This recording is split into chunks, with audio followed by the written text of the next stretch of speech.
Mike, how long have you known Bryce? I've known Bryce for about the last, say, 4 or 5 years.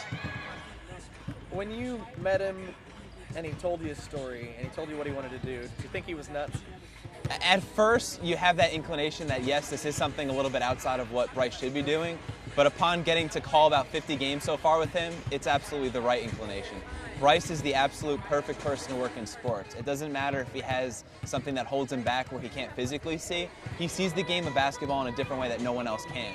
And I think this is absolutely where he needs to be. He needs to be in basketball, he needs to be working with a team, and he needs to be calling games because he's inspiring to me and everyone else that he's come in contact with. After 5 years and 50-plus games, what's your mentality like about him? It's like any other good broadcast team. You know, there's going to be that salt and pepper, that stats on one side, story on the other. No matter how it's broken down, each broadcast team has their own strengths and weaknesses with each side. And Bryce has made me a stronger broadcaster and a better human being to begin with.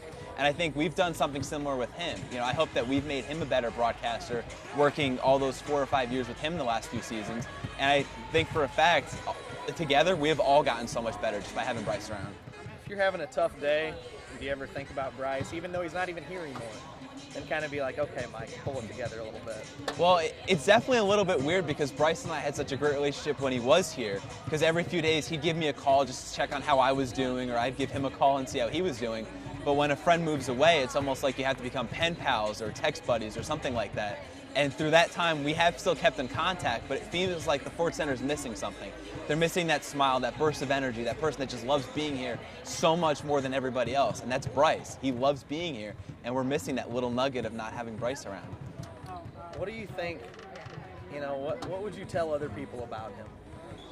I'd say he has the ability to impact everyone's day in the most amazing way possible. His ability just to cheer you up is incredible. No one else can match that. Bryce has the ability just to make everyone around them better. And often you look about that in the game of basketball, a point guard that makes everybody better. How about a human being that makes everybody better? That's Bryce. He makes every human being better.